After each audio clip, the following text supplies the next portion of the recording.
Good morning. Why did I take that off? Okay, so got my coffee. No. Oh God, stop. Okay, there we go. Got my pill pods, and I got Nigel behind the camera drinking half and half out of the little pitcher that I put it in.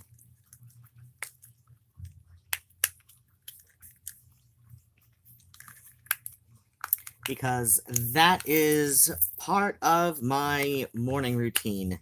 Is I pour myself let's see, almond milk for the um polyethylene glycol powder, cranberry juice for the pills, and then coffee, sometimes fruit. I had a couple of apples from not the ones that I got from the church last night. Well, no. These were from the bag that I got at the grocery store earlier in the week.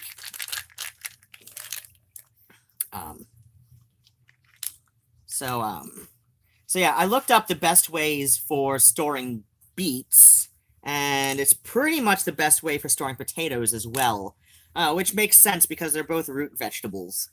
And though potatoes are technically a tuber, which is a specific kind of root vegetable, or root bulb of sorts. Orchids grow. You can grow them from seeds, but you can also plant them from rhizotubers, and I forget how they get to the rhizotuber state. Oh, right, valerian root. So let's see. I only remembered my bedtime meds twice this week, apparently.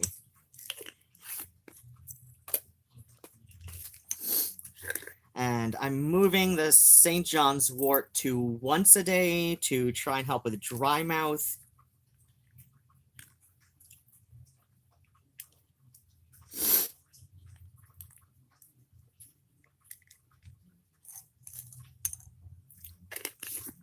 Wait, how much is in here? Plenty.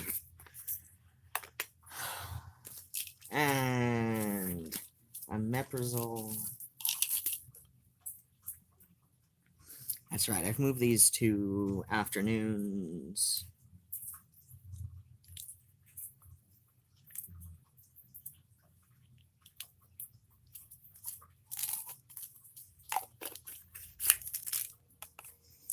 And so if you saw my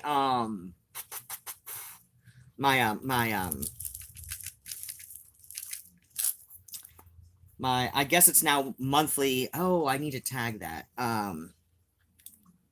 Need to go into the YT studio and tag the video. But yeah, if you saw my food charity haul vloggy nonsense that I guess I'm doing regularly now, because as I said in that video, I noticed it was one of my most viewed things from last month, so might as well stick with something that works. And you know, while I'm not expecting YouTube to become a that's right. So this is why I'm getting to this. But yeah, well, I'm not really expecting YouTube to be any kind of career. I do want to at least gain some subscribers who, you know, came in from, you know, YouTube searches, because it would help. No! Keep forgetting that the not only is the floor not level in here, there's this weird bump in the carpet. Yeah, it's right there, too. So it's like right where I put the pill vial. Oh,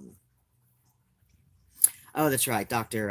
Sahal suggested moving this to nighttime to help with dry mouth.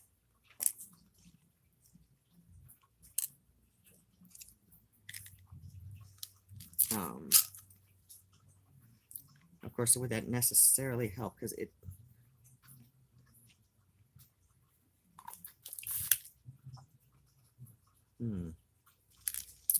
But, where was I going? With the thing. Oh, right.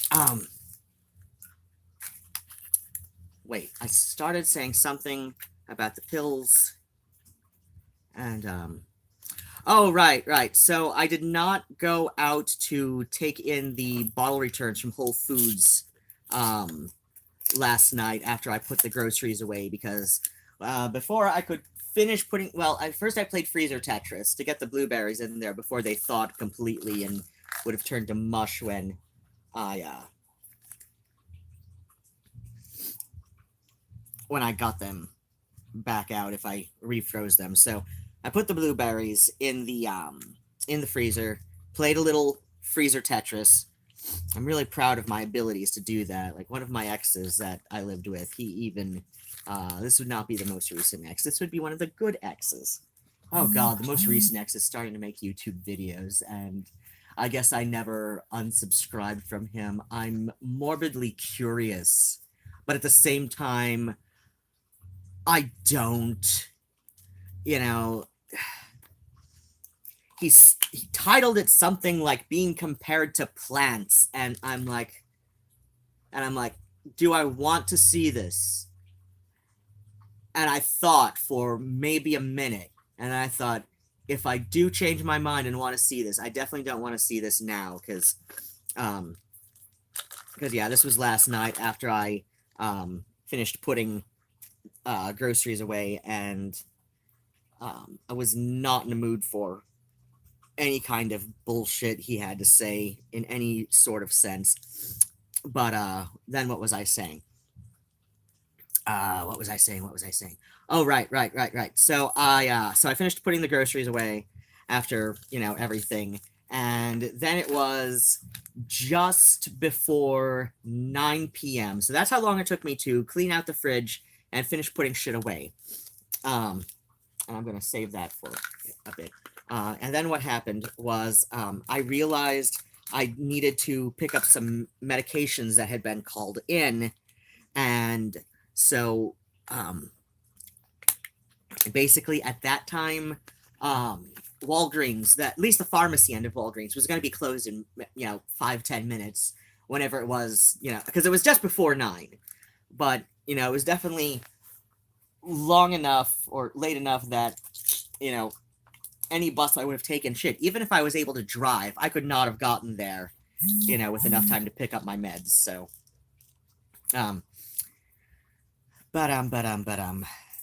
and yeah, it looks like so speaking of meds, and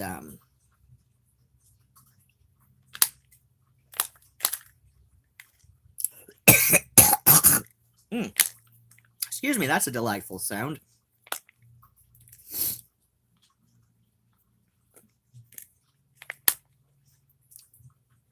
So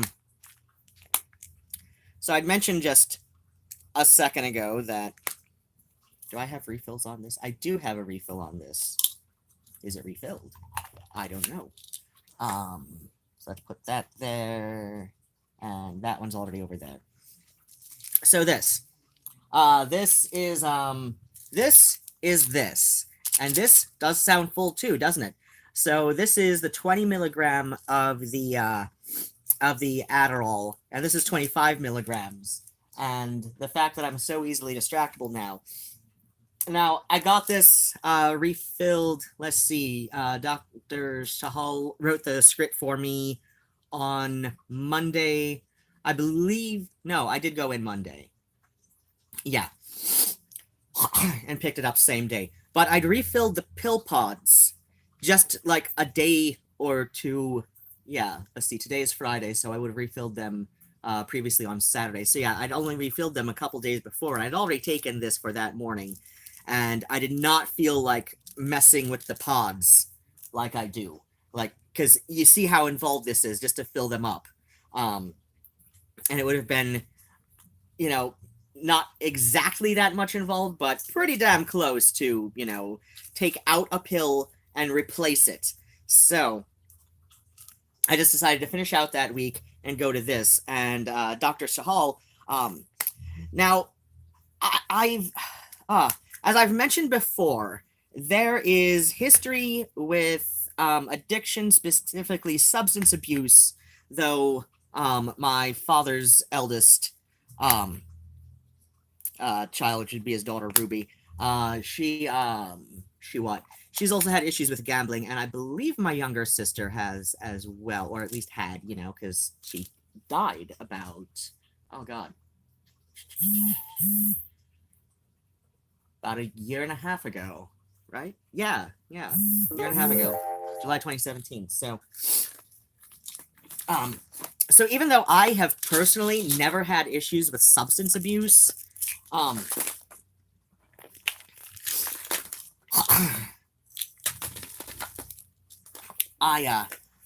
always like, well, they ask you when you start seeing a new doctor, or any doctor really, like what kinds of, medical history runs in your family. And, almost always it's asked, like substance abuse is included on there, with that, with the medical history, because, it is, like many psychological conditions, it is also a medical condition, because that needs some sort of medical treatment, even if only early on, to help with the physical withdrawal symptoms for which is something that bothers me when people, and Chris at Rewired Soul says the same thing. Like, yeah, marijuana may not cause a physical dependency with that aspect of addiction, but addiction is just as much psychological for most addicts. I've got one or two friends who basically spent time in rehab because it was the least expensive option available for chemical dependency to prescription drugs that he had to stop taking for another medical reason. So basically, he was taking prescription drugs for, this legit medical reason. And, but then he had some other medical issue come up, and I don't remember exactly what that other one was. It might have been something heart related, or who knows. So he had to stop the other one. But because, he'd been on that one for so long, and it had, such a high incidence of chemical dependency, it was basically like for his insurance, it was the cheaper option to go into drug rehab, where, they because the most accessible drug rehab program he could go to was based on 12 steps. They they were they kind of forced him to go along with, shit that wasn't even a problem for him, because, there was no psychological reason he was, addicted. He was chemically dependent, which, yeah, that wasn't this place's that's not something that they dealt with. But, so yeah, like marijuana, it may not cause chemical dependencies, but if you have an addict's brain, basically, and how people become addicts, there's still a little bit of debate over exactly how this happens in the brain. There's there is some evidence for generational traumas, um, some people, there may just be a like a neurochemical imbalance, and and some people it might just be like acquired from their own trauma. But some studies suggest that it's more like it's sort of like a like I've seen it compared to being like a psychological learning disorder of sorts, because of the way it specifically works. But that's another story for another time. So but yeah, it's like gambling, it doesn't have a chemical physical dependency on it, but it activates the same neurological receptors in the brain. So yeah, there's addiction that runs especially on my father's side of the family. My mother's side didn't really have so many issues with that. Um, but but yeah, on my father's side especially. So I do seem to take after my mother's side of the family, like where I don't really have any issues with addiction, especially not chemical, especially not substance abuse. Sometimes I kind of wonder though, like if I think about something too much, but then again at the same time it's like, okay, yeah, I have tendencies to do like little things that could be self-destructive, but at the same time, like sometimes if I'm under stress, like I want to shop, but what keeps me from shopping is I have no money or I don't have enough money to do all the shopping. One of my responses to stress, one of my exes noticed that I seem to have like let's see, like somebody had written an article during the 2008 election cycle for the U.S. presidency, and noticed that Barack Obama seemed to have anorectic tendencies under stress. So like he would just get like so stressed out and so focused on work, he would legit forget to eat, and this could last sometimes days. And then Michelle would be there reminding him, oh honey, you need to have lunch now, no honey, we're going for lunch. And so like that seems to be one of my responses to stress. But at the same time, Kat, seriously, I know I also have physical tendencies toward anemia and hypoglycemia. Yeah, I know, right? But I've lost a steady 5 pounds. But yeah, so I know I have tendencies toward hypoglycemia and anemia, though anemia has been a little bit stronger the last 10 years or so than the hypoglycemia has. And I also know that I take so many medications to function properly, both physically and mentally, that I know I have to have some kind of caloric intake. So I have timers set. Actually, I took them off, didn't I? Yeah, because it was just like bogging down my alerts. So, oh my God, Kat, stop it. So yeah, like I I know I have to have some kind of caloric intake, and so yeah, and I brought that up because a lot of eating disorders, anorexia and bulimia especially, at least of the ones that have been studied anyway, I think binge eating too, yeah, because a lot of bulimics do have binge eating as part of their symptoms.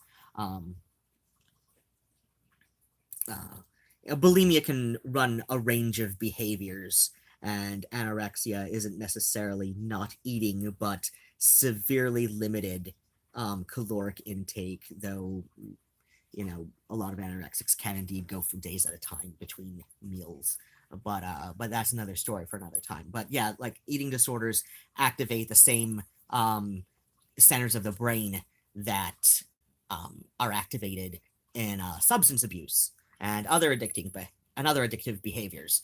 So yeah, like sometimes I wonder about myself, but at the same time, I can reel it in, and I know that I don't have enough money to go out shopping, whereas like somebody who really was a a shopping addict, you know, wouldn't care, like they would, let all of their bills go in arrears, do like regular monthly, GoFundMe campaigns to keep the lights on and all that. And um and this, that, and the other thing.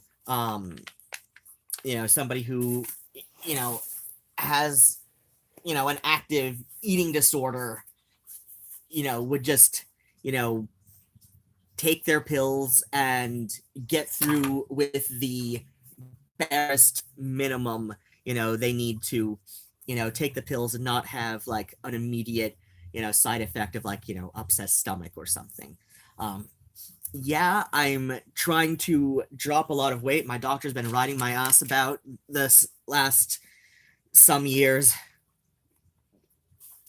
So, yeah, I am indeed watching my caloric intake, but I'm also, and I did mention in my New Year's resolutions the intermittent fasting, and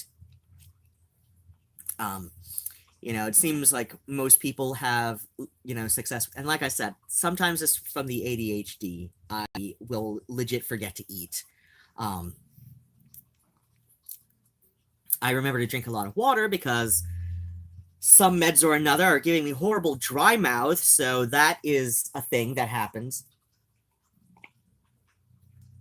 And I know coffee is not the greatest thing for that, but oh well, I do love it. But yeah, it's like, I don't know. I could see how somebody might think I have some borderline tendencies of, addictive behaviors, but for one reason or another, I've never crossed that line. As the metaphor used in an episode of Mom is that,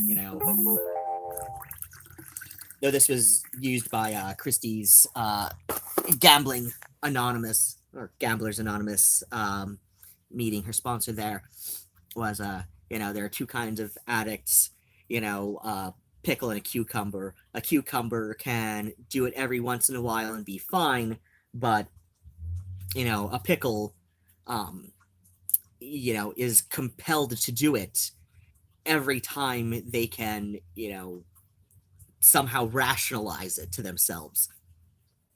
Whereas, and with Christie's gambling addiction on the show, like a lot of, I don't know, maybe that is why I'm, why I've never crossed that line, is because, at the very least with shopping addiction, is because, yeah, because her compulsion to gamble, even when she knows it's not in her best interest, is basically whenever she has enough money to justify it to herself, especially after the time she gambled away the rent money and they got evicted. So I don't know, maybe that's it. Maybe poverty is what's, is what's keeping a roof over my head. Who knows?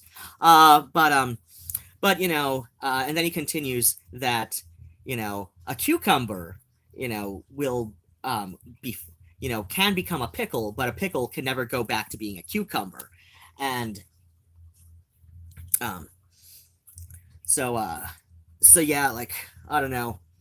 But yeah, I brought this up because of meds and the fact that my Adderall dosage got raised. So because, and you've probably figured it out, and I just rambled on for probably about 15 minutes or so for no reason at this point.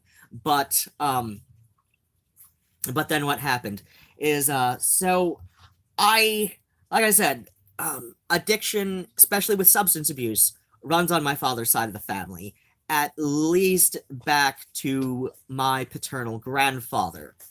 And I say at least because that is who I have records of. Not physical records, come to, now that I think about it a little bit for like 2 seconds that I just did there. but there's an oral record that I have from my father. He never knew his grandfather on his father's side, even though my doubly paternal great grandfather came over from Belfast in the 20s with his wife and I think 4 or 5 kids. Um, but yeah, my forename is after would have been my great uncle.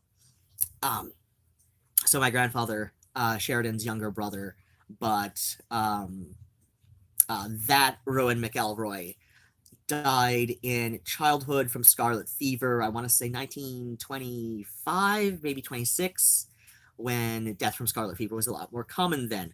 I forget exactly what causes scarlet fever, though, so I don't know if we can thank vaccines for that, but vaccines certainly don't hurt.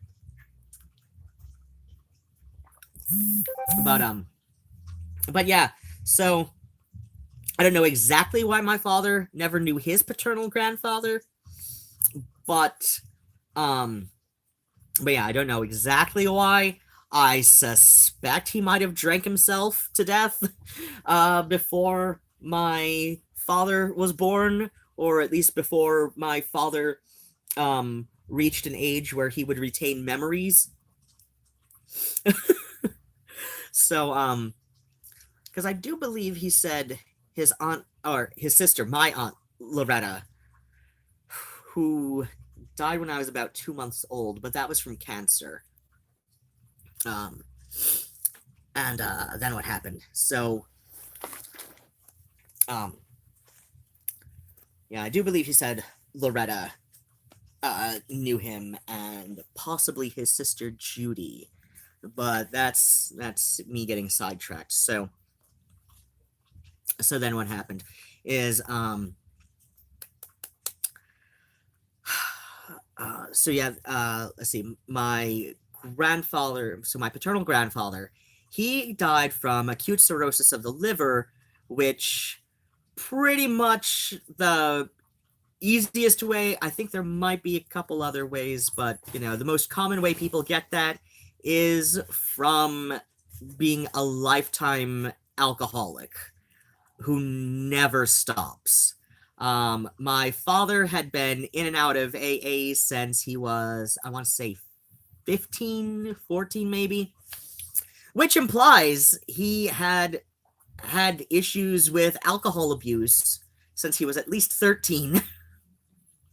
But then again, that's not unheard of. I mean, Drew Barrymore had been very candid through the 90s about, like how I think she said that she was like, she was like, what, like 8 when she was in Firestarter, and she was talking about, like, doing, coke or something before getting on set for that, or maybe drinking vodka. I don't know. I know she had issues with, street drugs and with alcohol before her age hit the double digits, according to her anyway. And how many former child actors do we know who just fall down that rabbit hole so fast, or at least that we know of? I mean, there's also, enough, that, don't fall down that rabbit hole. Oh crap, was his original name George? I know he was the original Spanky on the Little Rascals Our Gang shorts from the 30s, and I think they started in the mid 20s. But yeah, the original Spanky. He was I remember reading somewhere that he was one of few original Little Rascals who actually had a pretty decent life after he retired from acting. He I know he was in the military briefly, and I believe he worked as an electrician most of the time. He tried to get back into acting, but it wasn't until, I want to say, the 60s when there was a renewed interest in the old Little Rascals shorts on television, and he kind of sort of got back into acting, like he did a little local TV show. But again, that's digression. But yeah, I mean, it cuts about, I don't know, when you think about how many child actors have ever existed, it does seem to cut more like 50-50, but still, that's like, compared to actors who don't start doing it until they're, at least teenagers and young adults. And there's plenty of actors who start, or at least, get, more notoriety for it when they're much older. Estelle Getty, she pretty much only done theater and mostly community theater until she was in her 50s, and she tried out at, she auditioned for what was supposed to be just like a small, just recurring role on the Golden Girls. Like, if you watch the pilot, um it's implied that their housekeeper, Coco, who was a gay man, was supposed to be the original fourth cast character, but test audiences didn't respond to him that well, and the way that the pilot episode was written with Shady Pines, having a fire, it was kind of an easy in to write Sophia in as the regular fourth character, and it was just kind of implied. I don't think they ever mentioned him again, though, but, you could easily say that, he left. It's one of those things where you could just kind of hand wave and fan wank an explanation for why he was never on again. But yeah, she didn't, she auditioned for that when she was 64, 65. I mean, she played 20 years older, but that was because, she hadn't done a whole lot of, she definitely hadn't been, that was her first television role ever. She'd only, like I said, she'd only really done theater before that. I don't know, she might have had a couple little small, extras kind of roles where you're probably not going to be credited. You're just going to be like, background and miming stuff. A lot of people in theater, a lot of musicians, especially, underground musicians in the LA area, it pretty much keep the lights on by, just like signing up for these little, talent agencies that specialize in, extras and, small roles for like music videos and shit, where, you've got a, unique, look of some variety, heavily tattooed people with interesting hair, people with many body piercings. But yeah, like a lot of underground musicians in the LA area keep the lights on that way. But yeah, like, she'd only done like really, really like bit stuff in theater before she did the Golden Girls. Just like, and like I said, that was like her first major role, and she was 65. And, in acting circles, outside of like Los Angeles, there's a bit of snobbery in acting circles where, it's not really acting unless you're in film. Like even like the lowest budget independent film is, it to a lot of acting circles, is considered above television. I don't know why that is, but where was I going with this? I was going somewhere and I got sidetracked by Golden Girls and acting and oh shit, I was talking about child actors and substance abuse. So, right, child actors, substance abuse in my family. So yeah, like I said, you've probably already figured it out.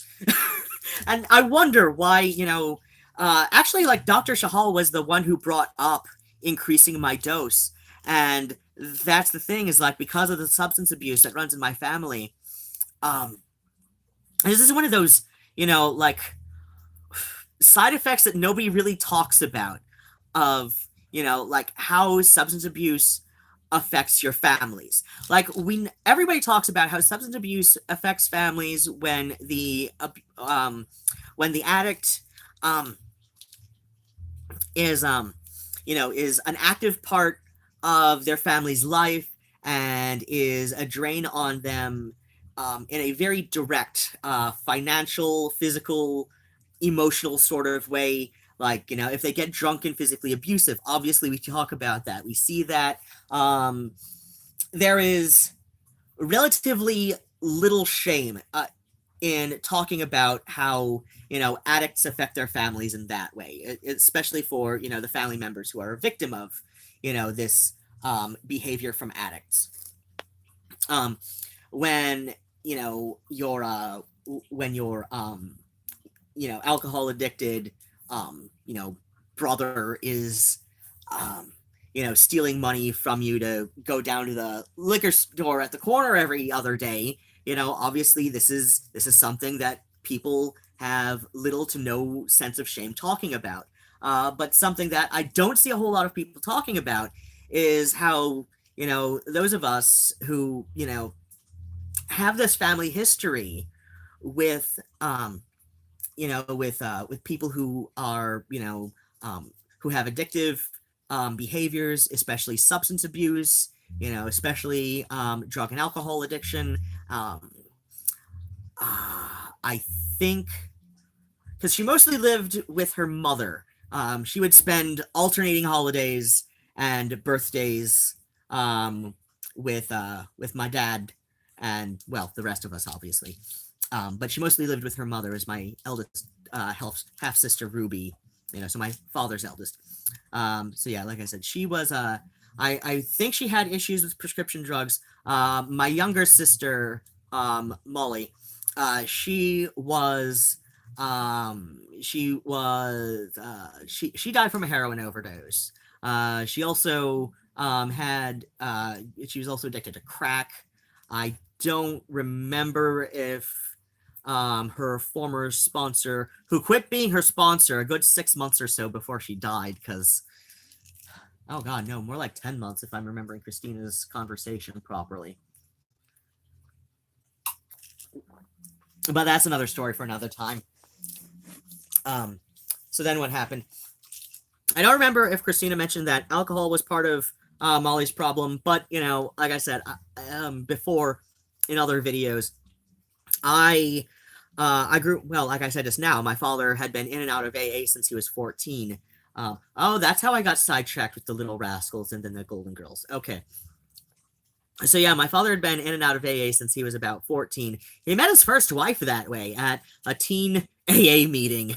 Let's see, he was born in 42, 43, and they met when they were about 16. She was a few months younger than him. And they married shortly after she turned 8, consenting, I think as young as 14 or 15 in Michigan during the, let's see, so this would have been, oh wait, so he was born 42, 43, so yeah, this would have been the late 50s. So that would mean, oh wait,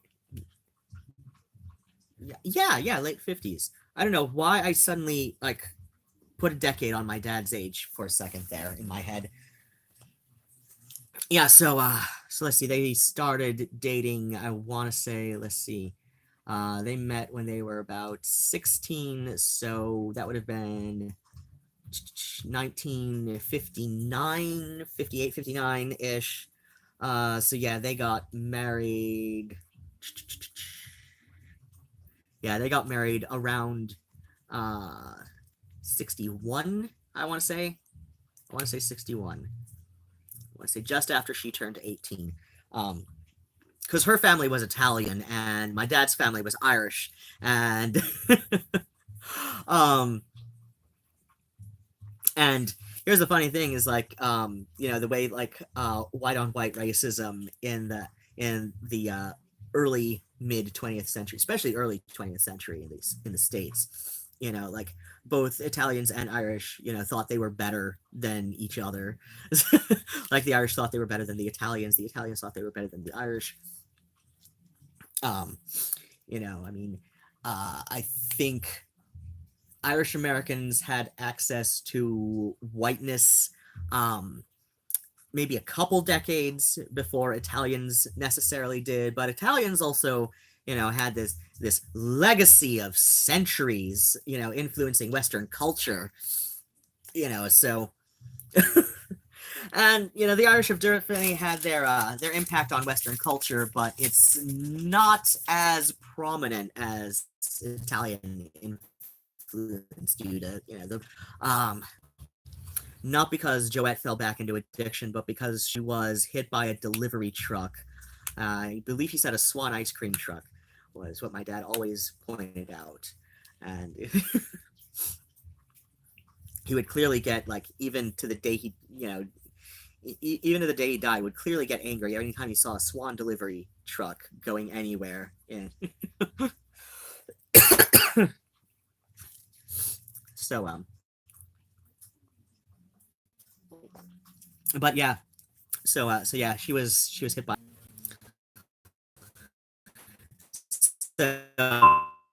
So, my dad had been in and out of AA. At that point, by the time I was born, most of his life. Um, yeah, by the time I was born, most of his life, well over half of his life at that time I was born. And honestly, even though I'd only personally him drinking during the time he and my mother were going through the divorce. And there's a whole story about that involves my dad on the roof singing. And feel free to comment if you want to hear about that. I'll probably tell it anyway eventually, but not today because I'm getting distracted. So yeah, one of the things that I don't see a whole lot of people talking about is, so yeah, like my paternal grandfather, my doubly paternal great grandfather probably died from alcohol addiction in some way or another. My paternal grandfather definitely died related to his alcohol addiction. My father, though he did not die from his addiction, he died from a brain aneurysm, which was related to a head injury. And shortly after he left the hospital, he was having these little mini strokes that he was on a medication to help thin the blood, as it circulated through his brain to prevent these little mini strokes. So yeah, while his addiction was not an active contributor to his death, it was also a huge part of his life. And it was definitely, something that, he had been in recovery for most of his life. And, he made a point that, because there's a lot of times he would use his AA groups as a free babysitter. So yeah, because sometimes you just got no choice when you're in a 12-step group and you've got young children, or a lot of times in my case when you've got a teenager at home, because there was a lot of times Molly was in juvenile hall that she just wasn't living with us, but that's another story for another time. But yeah, so a lot of times, it would just be like the case that, for some reason he did not trust me to, behave myself while I'm at home by myself in the middle of a goddamn rural part of town.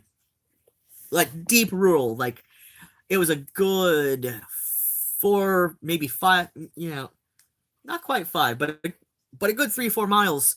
Oh god, at least. Yeah, from our house to the city limit in our part of Lenawee County. Like, I mean, we're talking at least a good, I want to say 30-40 minute ride on my bike to get into town enough to cause any trouble. So, and I'm like, at that point, I just as soon watch TV or like call up one of my friends, because that's what you did in the 90s. You didn't Skype or, FaceTime or whatever. You just like called up your friends on the phone. And I mean, once in a while, I'd make arrangements to go out with my friends, but somebody would have to come pick me up. But I don't know. So every time he got a bug up his ass that he thought I was going to be going out doing whatever, I don't know what the hell went through his head, that what he thought, what he was so paranoid about me doing. But on the good side, before he died, he apologized for it. And this was not like, an old man knows he's going to die and wants to make good with his God to get into heaven. Like I said, he died from a freak brain aneurysm. Well, I mean, not so much a freak occurrence, because, we knew he had a history of mini strokes, but it was one of those things that could not have been easily predicted. But, so yeah, like, and my 2 sisters on my dad's side, have very well established histories with drug and alcohol addiction. I guess Andor and Molly's side. Or um, yeah, some combination of drug and alcohol addiction, as in, like both of his daughters. And then there's me. And I've never had an issue with substance abuse. It's just like, I don't know. I did, like, in my last year of high school, which, I was on my own since I was 17. So I spent my last year of high school living by myself. Well, living in a room rented out from a retired professor in downtown Ann Arbor. But that's another story for another time. So, my final year of high school, like I said, I was by myself, like not living at my parents' house, 17 years old. And yes, that is completely true. It happens to a lot of LGBT youth. But, so yeah, like, and I did, like, I did the little experimentation. Marijuana doesn't really do anything for me. Like, I might get a little bit buzzed depending on the strain of it, but it's like, more often than not, it just smells like feet to me, and, like, I don't know. It just doesn't do much for me. A lot of people think I do it, or at least that's my guess, because there have been more than one, but one really prominent occasion where somebody's tried to buy my medical card off of me in downtown Ann Arbor. Of course, that was before recreational use passed in Michigan this last November. But yeah, it's like, I don't know. They just see me walking down the street in my leather jacket or something, and he's like, "Hey, you got your medical card on you? That." I'm like, "What? No, I got Medicare." But yeah, so I tried LSD a couple times my last year of high school. It's okay. I would like to try acid again while I have my paints out. I don't know why. I've just, like, for so long now, I've really wanted to drop LSD and paint. I want to see what would come of this. Like, I want a huge ass canvas, not the one that I've had plans for some time, but, like, one, like a big ass cheap canvas, because I don't know how this is going to end up, or maybe butcher paper and finger paints. But either way, it's like, I want to drop acid and paint. I want to see what comes of this. I've had some acid heads tell me, it's really not, what you think it's going to be, man. I'm like, I don't care. Like, maybe it wasn't what you thought it was going to be, but I want to see for myself. I want to test this for science. What is eyeliner doing all the way over there? I want to test this for science for myself. And like I said, I don't, it's, I've tried it twice my last year of high school, and it's like, it's okay. It's okay. I can see why people, like doing this every once in a while. I really want to try it in paint, though. But, I haven't ever injected anything. I haven't even tried, like, freebase heroin. That's where you put it on the little tinfoil and you smoke it, right? I think that's how, see, this is how stupid I am about drugs. I did try a line of coke once, and I was thinking to myself, this isn't really significantly different from, like taking a couple of no-dose tablets with an espresso. I'm like, people pay money for this? And then I called up one of my exes to tell him that coke was boring, which, like, that was like 4 a.m. for him or something. And, but the next morning, so he was a little annoyed at me at the time, but the next morning he called me, but like the next day he called me back and said, I was really annoyed at you last night, but when I woke up this morning, it was seriously one of the most cokehead things I could think to do. I'm like, dude, I'm not a cokehead because I don't want to do it again, which is why I had to inform you that it was boring. You're not a cokehead unless you do it frequently. When you do it once just to see what the big deal is about, and while you are technically high on coke in a physical sense, mentally you're thinking, what am I doing this for? This is the stupidest thing to spend money on. I mean, granted, I didn't spend money on it. Somebody else in the place did that day. it was like, you know, yeah, I mean, maybe it's one of the most coked out things a person can do, but it's like, no, you're not a cokehead unless you do it habitually. So yeah, it's like, I've tried a few, and I'm like, I don't see why people spend money on this unless they already have a problem. But then again, what leads to substance abuse problems is emotional problems, typically emotional traumas that you're not dealing with in healthier ways. And, but still, as I started to say, one of the things that you don't hear so much people talking about with families with substance abuse histories is now that I've just rambled on, goddamn, and I wonder why my fucking doctor was the first one to bring up, raising my dose by even 5 milligrams, because I guess she's right. I guess she saw something that I didn't a lot sooner than because I was starting to think before she even brought this up that maybe I'm getting a little bit more distracted, and I don't know exactly like how it all works, but I've seen people on ADHD forums, like adult-oriented ADHD forums, and not as in pornographic, but as in like, people who are legit adults, adult age. So people, in their late 20s through early 40s who are getting treatment finally, or who are adjusting treatment, since, being teenagers or whatever. But yeah, she was I see some people saying that like after a few months, like, their dosage would level out and they need to increase it or something. But yeah, so like even with my pain medications, because of the substance abuse that runs in my family, on my dad's side especially, I'm legit afraid a lot of times to bring up issues that I might be having a legitimate need for medications for. Like in this case, like I said, I pretty much waited until my psychiatrist, brought up herself the idea of, maybe increasing the dosage. When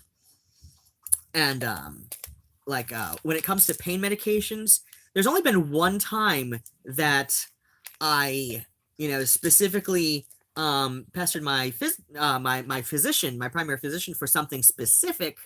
And yes, it was a controlled substance, but I was also bringing it up to her for this specific thing because the other options she had offered to me, let's see, that was the first time I was on cyclobenzaprine, and then I was on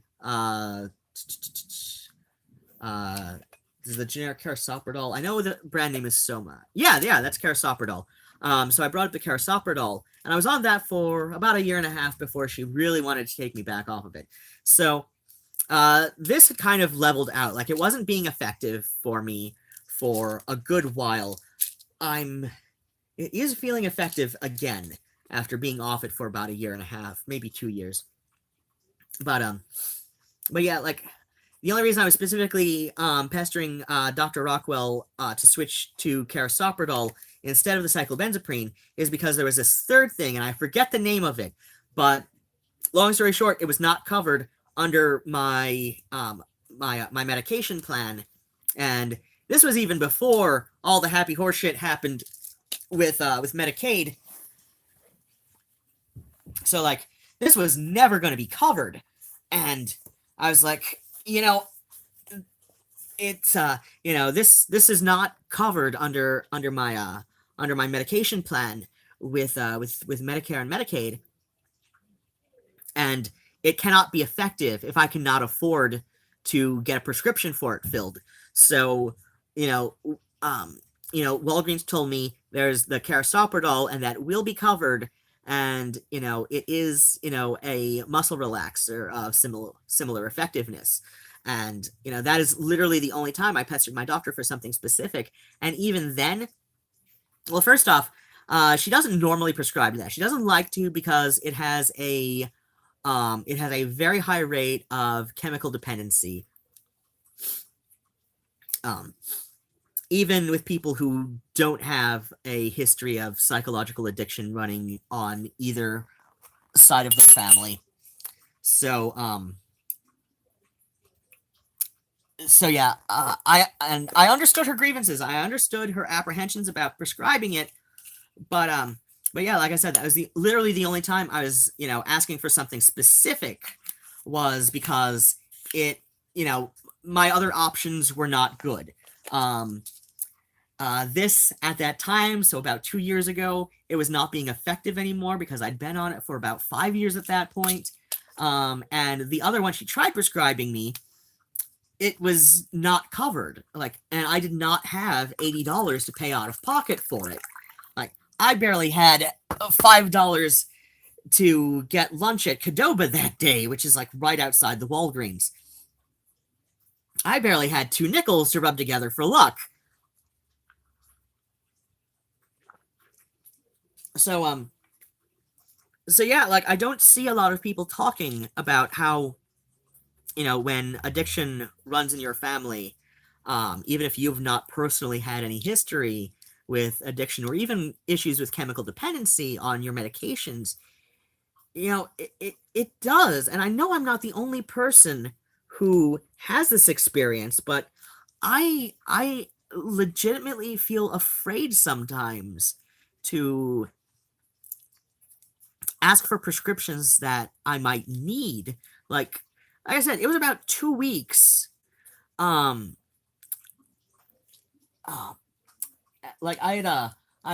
just, it was even before I got this one filled, this would be the smaller dosage. It was before I got this one refilled, that, I was thinking, maybe I want to, maybe I want to talk to Dr. Sahal about, upping my dose, because I think, maybe I'm getting easily distracted again. I say, as I've clearly, but then again, starting tomorrow, there's going to be this one. Because like I said, I just really didn't want to mess with the pill pods. It's oh God, it's such an ass. And I hate it. I mean, yeah, it helps me, keep my, remember to do things. But yeah, I don't know. Sometimes I'm just so afraid that and I've been Dr. Rockwell, especially, that's my primary physician. She has been my doctor off and on, because there's a few times I haven't even lived in Michigan since. But she's been my doctor basically since I was 14. And I'm 39 this year. I'm going to be 39 this July. So this is 25 years.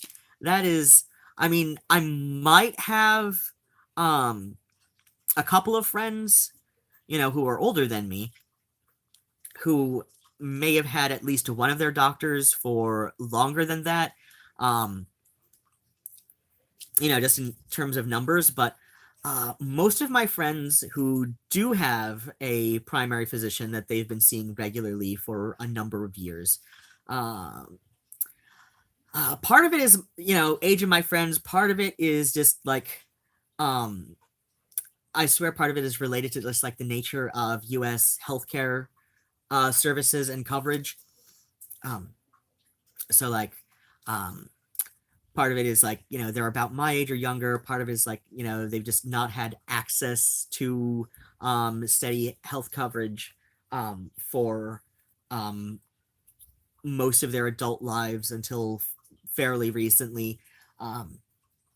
I do have a lot of friends that are younger than me all of a sudden. I used to be the youngest amongst my friends, and now I'm amongst the oldest of a lot of my friends, and it is so weird.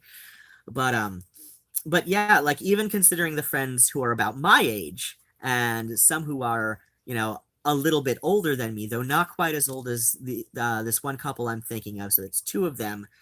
She is definitely about, I want to say about 12, 15 years older than me.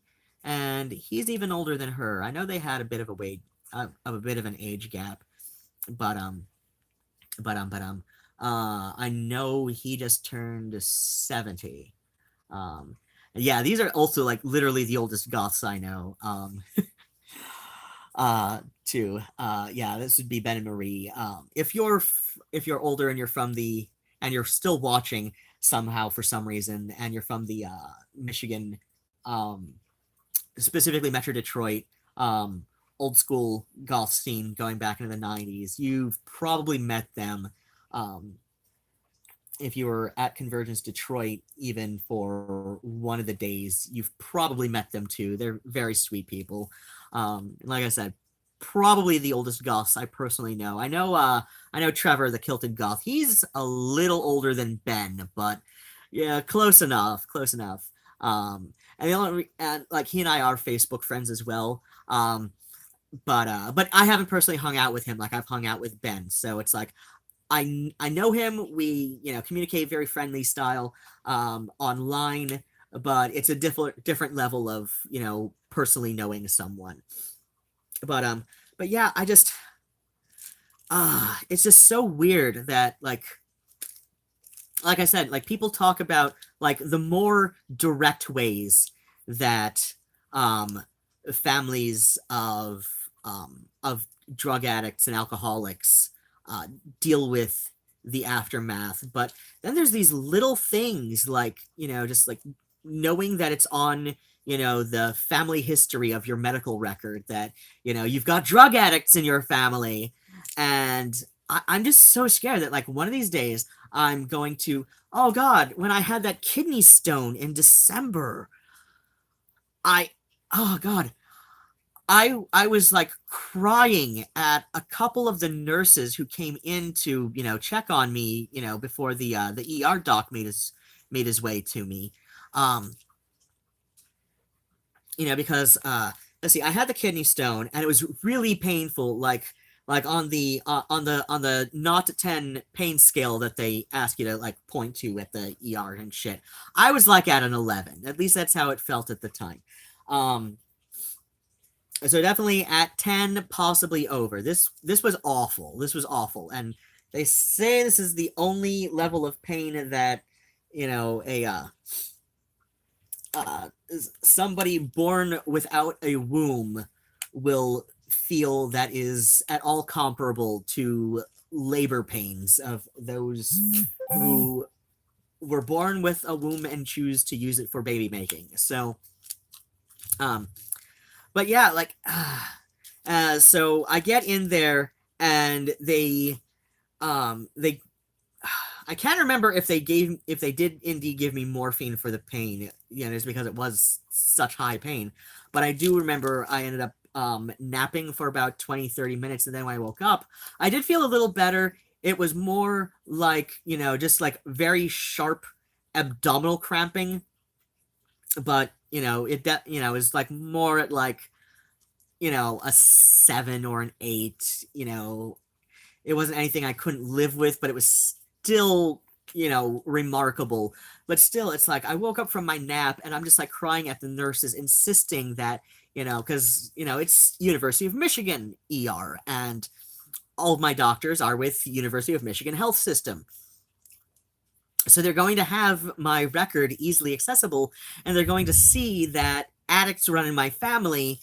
And I was just crying, insisting that I wasn't there, looking for drugs, because, I know that, a lot of doctors will assume that, especially if they see somebody coming in who is moderately tattooed, definitely with visible tattoos on their hands, with so many facial piercings, including this one, which was fairly fresh at the time.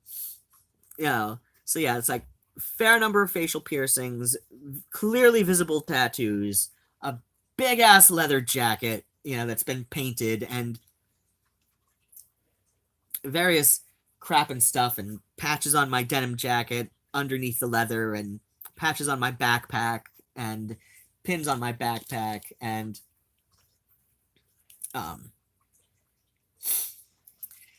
and occult books in my backpack that I got out to read while I was waiting, for the doctor after my nap. And it's like I know Ann Arbor and Ypsilanti are fairly on the socially liberal side of things. Like there's a lot of permissiveness for people who have various alternative lifestyles, both in the old 80s, early 90s euphemistic way of gay. Because seriously, like if you were talking about an alternative lifestyle, circa 1991, it was an open secret that you were talking about somebody who was gay. But yeah, and like all senses of alternative lifestyle, are fairly permitted in this area, and there's a long history of that, which a lot of the bourgeois bohemian townies love bringing up every time. But at the same time, it's clear that they are disgusted by the fact that poor people live in the area. But that's another story for another time. And it's like every time I go to the doctor, I'm just like, even with Dr. Rockwell, and like I said, she's been my doctor for about 25 years. So she knows me at this point. She knows that not only have I personally never had issues with substance abuse myself or any kind of addictive behaviors, at least nothing that, gets to the point where, my life or livelihood or quality of life in any way would be diminished by certain behaviors. Like I said, I can see how some people might think I have some tendencies toward, this or that sort of thing. I've had a relatively minor issue with self-harm, but a couple of my mental health professionals have said that I kind of, that the way that I refunneled that in high school, because, this started up when I want to say about 8th grade, maybe early in 9th grade, maybe just before 9th grade. I do know the issues that contributed to it definitely started in 8th grade. No, wait, it was 8th grade. Yeah. What happened? So yeah, like around that time, so this would have been the early 90s, and people were talking about, like cutters were the huge, were like this huge, anomalous thing that nobody realized, that you don't even know your children are cutting themselves with. And here's how to watch for signs that your child might be a cutter. So yeah, this was something people were talking about long before emo, hit the mainstream public consciousness in the early noughts. Oh yeah. So, and yes, goths were, assumed to be cutters, and I don't know why so many people, in the goth subculture in the early noughts tried to, brush that off as an emo problem, in the early noughts, because, like, no, were you even goth 10 years ago? Were you even goth 5 years ago? Fuck. Like, seriously. If we're talking like 2000, 2001 or 2, like, were you even goth 5 years ago at that point? Like, really? This has long been a problem associated not necessarily with justification, but it's definitely commonly associated with goths, whether whether this was for reason or not, all through the mid 90s. But yeah, so like once it really started hitting, like what like people were talking about on like talk shows and magazines, especially magazines directed toward teenagers and parents, I funneled that from cutting, because I didn't want, like my dad and my stepmother were already watching, over, like, shit. There was a point in when I was in 8th grade that my father took the door off my bedroom to make sure I wasn't doing anything I wasn't supposed to be. And since my bedroom was like right off the front room, the living room where everybody was, where everybody would congregate.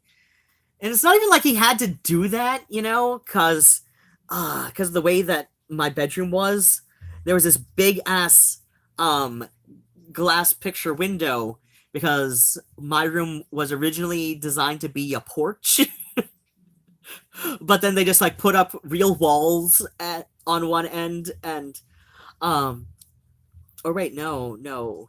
Um yeah, they did. They put up real walls and roof and all that. It's like you could have just taken down the fucking curtain. Just like my dad. But yeah, um but so yeah, like I shifted um from cutting. um I mostly took to my ankles just because it was easier to hide with shoes and socks rather than um wrists or arms. uh but yeah, like once it started hitting the magazines, um and some of the talk shows, I pretty much switched to cutting my hair on my head because, nobody thinks anything when you're giving yourself ugly haircuts. You're just trying to be rebellious. Um, and that's one of the reasons that I stopped cutting my hair, um, but because now I have no, but because there's now I've like cut personally for personal reasons. I've removed an outlet that I had for stress. I took to epilating body hair because, like with cutting, it is painful, and I also do get my brows waxed to kind of um, stave off those tendencies. But yeah, as far so yeah, like a couple of my yes, that's like why my it's not so much like what people typically think of as self-harm, though. With the epilator, there's definitely an aspect of giving yourself pain that epilator and brow wax, there's definitely an aspect of giving myself some pain during times of stress, or to um fight off things that might be starting to be stressful. So that's kind of why I consider my brow wax a necessary mental health expense, because it's like I get my brows waxed once a month, or I resume cutting because I'm not going to let myself cut my hair, and that's just all there is to it. I mean, yeah, I could just like take the rest of my body hair, but do you have any idea, like, like I only have so much body hair, like even me.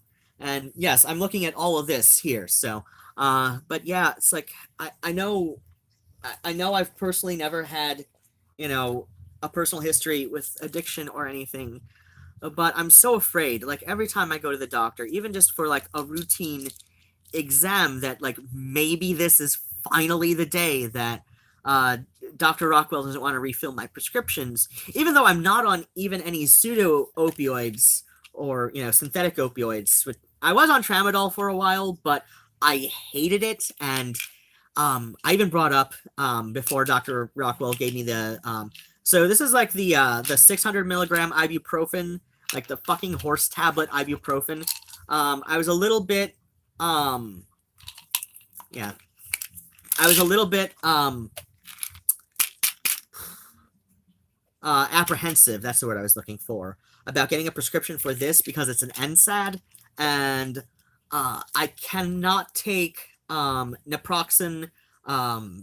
Brand name would be Aleve, at least in the over-the-counter version, and I cannot take aspirin because those both cause muscle tenderness and soreness um, and weakness in my legs. Like those directly, like when I was taking those regularly for pain, either those, like either the, especially the prescription naproxen sodium, um, that was so terrible. After I was taking, I started taking that, and I was fine for a while, but then suddenly, like, I don't know, it's like it was like maybe a week or so before I was able to get a script refilled, and then when I started back up, because it was a very short time that I had stopped taking it, it was just because of a prescription refill that ended up kind of screwy.